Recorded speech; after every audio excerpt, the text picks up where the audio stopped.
Hello everyone and welcome. For many of you, George Romero is someone strictly tied to the zombie films that he made, those being the Of the Dead trilogy, aka Night, Dawn, and Day of the Dead. However, one of George Romero's best films, at least close to his best, was lost to time until a few years ago when it was actually found. In this video, we will dive into what the film is, how it was made, how it was lost, and subsequently, how a film that is this good was finally found. So with that, let's take a look at the found film of George Romero.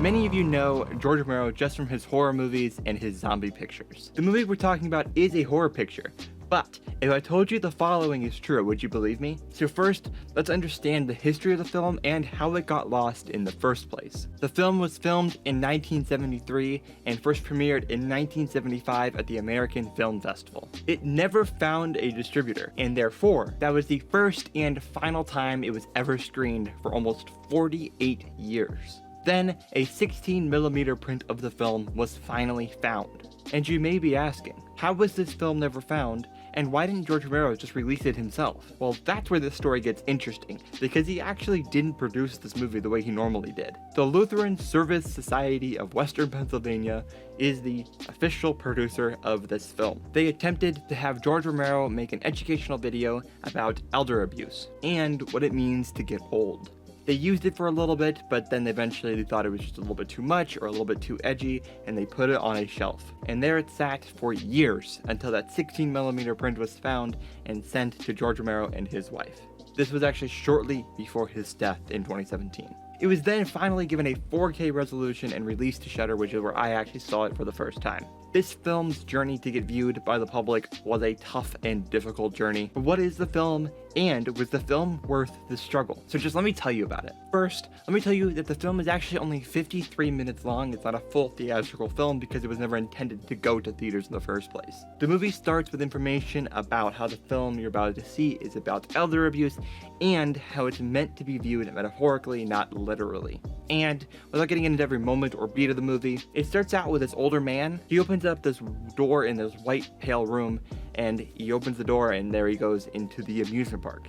The roller coasters and rides start out normally. Then the rides start getting more intense and more insane. He begins to get abused by some of the younger children that are running around the park and just kind of everyone. He also gets ignored, pushed over, beaten by a lot of people without really, they're not, almost as if they don't see him, like he's a ghost. I won't tell you how it ends because it's important to watch this movie in its entirety, just because everyone has not had a chance to actually watch the movie, but you need to. It'll make you call your parents or your grandparents, and it'll make you view the elderly and elderly abuse in a completely different light. Outside of the meaning of the film itself, the most important thing to understand about this film is that nothing is too far gone. No movie scene or full film is ever completely gone. Look at the full uncut death scenes from Friday the 13th Part 2, which everyone thought was completely gone, which was then found in a producer's basement in a VHS tape. It was so moldy that it was put into an oven to try to bake the mold and strip it away from the film, and then they attempted to clean the footage and restore it, and boom, it was found. So if you have a favorite movie where there's missing footage or missing scenes, don't fret, because one day,